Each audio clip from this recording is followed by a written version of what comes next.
In Georgia, when a seller wants to use a licensed broker to help list and sell their property, both the broker and the seller must sign a written agreement. In this lesson, we will review the Georgia Exclusive Seller Listing Agreement, which creates an agency relationship between the seller and their real estate professional. In other words, this is the agreement sellers use to hire brokers. When a seller signs this agreement, they are promising to give the broker the exclusive right to the listing. Let's start with Part A, which outlines the terms and conditions of the agreement. Understand that when a seller signs this agreement to list their home, they are representing that they have the full authority to do so. It's also important to understand that the agreement is legally binding on both the seller and the broker. Any changes must be agreed upon in writing by both parties. Section 1 defines the property subject to the agreement, both by its street address and by its underlying legal description, as recorded with the County Land Records Office.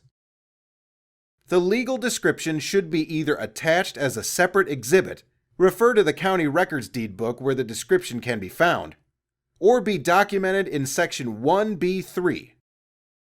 Section 1B4 applies only when the property is a condominium. In Section 2, the parties should document the start date for the listing agreement and its end date. This time period is the listing period.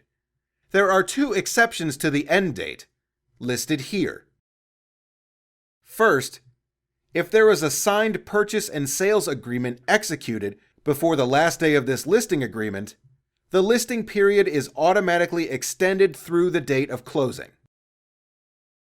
The other exception is if there was a purchase and sale agreement in effect during the listing period, but that agreement ended up falling through for some reason. The listing period is extended by the time period that such a purchase and sale agreement was active. For example, let's say seller Sally entered into an exclusive listing agreement with broker Bob from May 1st through November 1st. On June 1st, buyer Barry and seller Sally signed a purchase and sale agreement for the property. However, on June 30th, that agreement fell through when buyer Barry was unable to get financing. Although the original end date for the listing period was November 1st, it will be extended by 30 days because of the time the property was off the market with the purchase and sale agreement that didn't work out. Section 3 is where the parties should document the agreed upon listing price for the property. It's important to understand that both the seller and the broker have responsibilities to each other under this agreement. The broker is responsible for making required legal disclosures, using the broker's best efforts to find a buyer willing to pay the seller's asking price, comply with applicable Georgia laws, and, if applicable, help the seller with negotiating a sales price and with completing the purchase and sale agreement. For their part, the seller is responsible for complying with the law, cooperating with the broker, and referring inquiries to the broker. Sellers are also agreeing to make their properties available for showings when prospective buyers want to visit. If the seller wants the broker to help them with negotiating and filling out the purchase and sale agreement, they should mark the first box in Section 4. Otherwise, they should mark the second box, indicating that the broker is not authorized to help with those tasks. Section 5 is used to document where the property will be listed. In other words, which multiple listing service or services the broker will leverage to help find a buyer. Brokers can use any type of media to list the property for sale, and by signing this agreement, the broker agrees to list the property within 48 hours on the MLS platforms listed in Section 5. Sellers should understand that when a broker lists the property on an MLS, the seller gives up some control over the listing. The property description, photos, and videos, if applicable, will be viewable on the third-party MLS platform. Sellers are warranting to brokers that they have full rights to use any photos or videos to market the property. Sellers also agree that they will leave all marketing efforts up to the broker unless sellers obtain the broker's permission to advertise the listing. The seller is traditionally responsible for paying the real estate broker's commissions when selling property. Section 6A is the spot on this agreement where those real estate commissions are documented. The commission may be expressed as a percentage of the sales price, a fixed dollar amount, or some other calculation. In Section 6B, the broker documents how much the commission will be paid to the cooperating broker, if applicable. In addition to documenting the amount or percentage of the commission to be paid if and when the property sells during the listing period, sellers signing this agreement are also promising to pay commissions under other circumstances too. First, if the seller defaults on a purchase or sale agreement made during the listing period, the real estate commissions are due and payable. Another potential scenario where the broker is still owed commissions is if the seller and buyer agree that they are going to terminate a purchase and sale agreement without the broker's consent. Finally, a third way the seller may owe the broker commissions even if the property doesn't sell is if the seller refuses to accept a written offer for the full listing price in cash. The offer is not subject to contingencies, warranties, or restrictions, and the date of closing is between 30 and 45 days from the offer date. Sellers should also be careful not to terminate an exclusive listing agreement with one broker and enter into another with a different broker. If the property sells, they may owe both real estate brokers commissions. Section 7 is where the parties document the length, expressed in days, of the protected period. This is a period of time after the end of the listing period or after the date the parties mutually agreed to terminate the agreement. If during the protected period the seller sells or agrees to sell the property to a buyer who learned about the property during the listing period, the broker is entitled to the commissions specified in Section 6. Section 8 documents whether any other licensed real estate professional helping the broker is an employee of the broker or is an independent contractor. Although real estate brokers work hard for sellers, they are never considered employees of sellers. Instead, they are independent contractors. Section 9 includes 7 different types of agency relationship the broker may provide. When completing this form, you should check the boxes for the types of relationships the broker is not offering in this agreement. The broker may be acting as a seller agency, buyer agency, designated agency, dual agency, sub-agency, landlord agency, or tenant agency. If a broker is representing both the seller and a prospective buyer in a real estate transaction, sellers should understand the potential implications of this type of dual agency relationship. The broker in such cases is representing parties whose interests may be adverse to one another. Brokers who are representing both sides of real estate transactions must disclose the dual agency relationship to both parties and obtain consent to serve both the seller and buyer. Finally, the last section in Part A, Section 10, is used to address certain circumstances under which additional approval is required for the listing and/or ultimate sale. Section 10A is used if a seller has filed for bankruptcy and the bankruptcy court must approve the listing. This section is also used in situations where a seller has filed for divorce and the divorce court needs to approve and specifically authorize listing the house for sale. Section 10B is used to indicate whether a bankruptcy court or divorce court must specifically approve the purchase and sale agreement as opposed to just authorizing the listing. This section is also used to cover other special circumstances, including short sales, where the mortgage lender or lien holder must agree to accept less than they are owed, and situations where the seller does not yet own the property listed.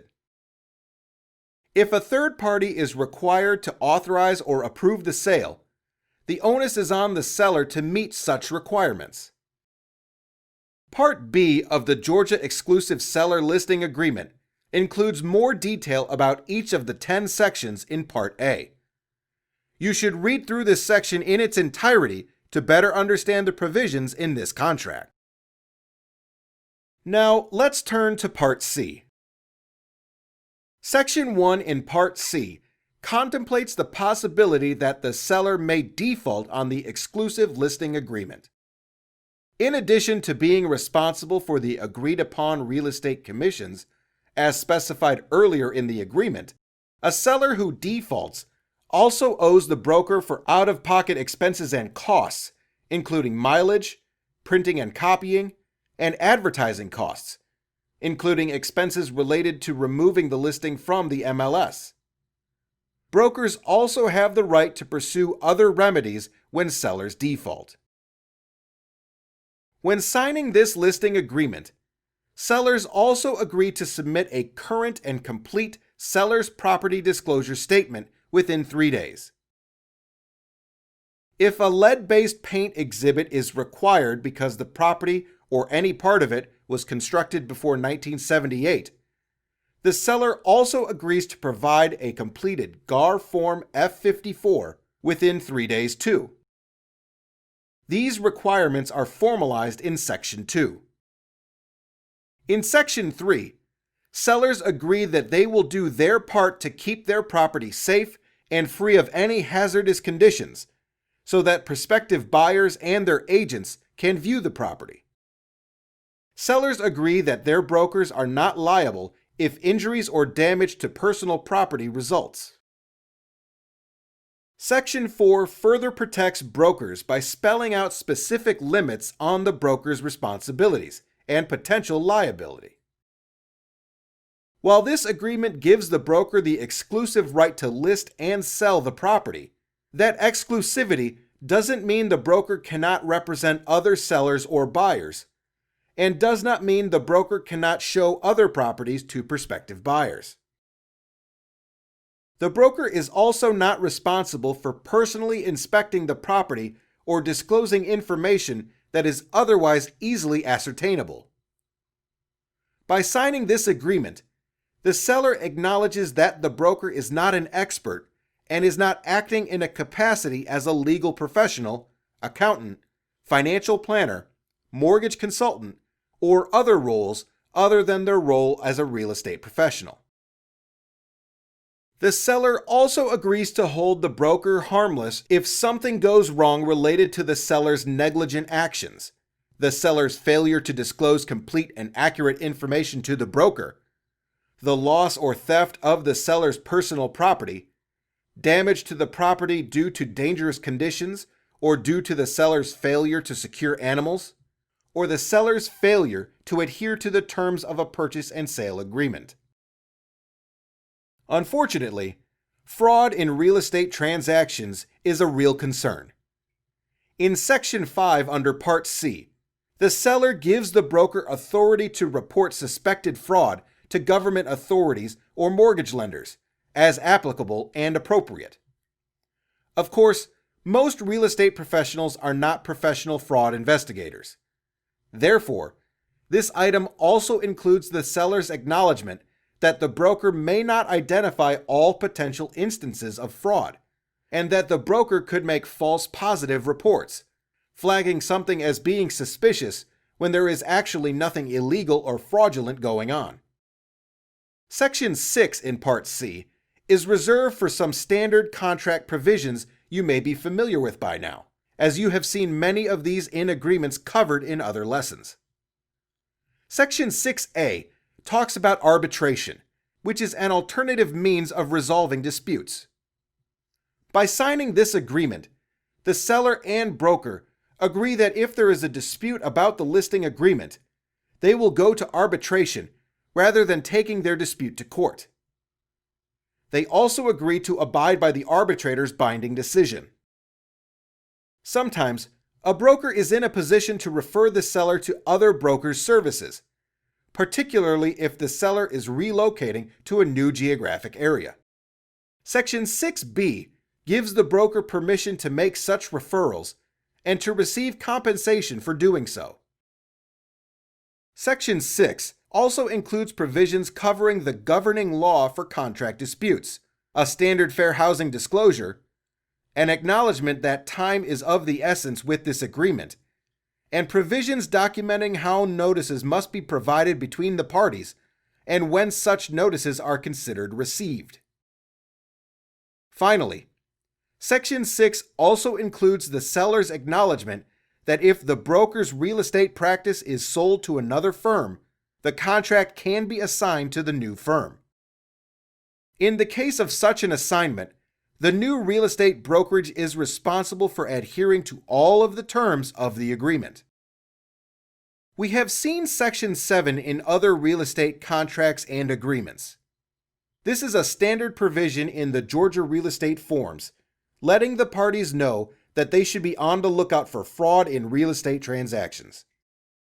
This provision gives sellers and brokers examples of how cyber criminals try to lure in victims for real estate cyber fraud and provide tips for identifying hackers, so people can avoid becoming victims themselves.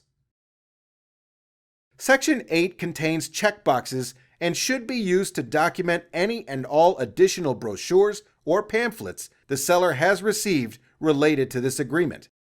These include information about short sales or selling distressed properties, agency relationships, lead-based paint, mold, radon, and more. Similarly, Section 9 in Part C is used to record exhibits and addenda to the listing agreement, including the legal description, the lead-based paint exhibit, Form F-316, the retainer fee exhibit, Form F-149, and any other applicable exhibits. Finally, there is a spot after Section 9 to document any special stipulations. This section should be used if there is a stipulation that conflicts with something disclosed in an exhibit or addendum to the agreement. This exclusive seller listing agreement is one you will likely need to be very familiar with, so it is important to take the time to understand it. After this lesson, and after reviewing the agreement on your own, you should feel more comfortable completing this agreement for and with sellers.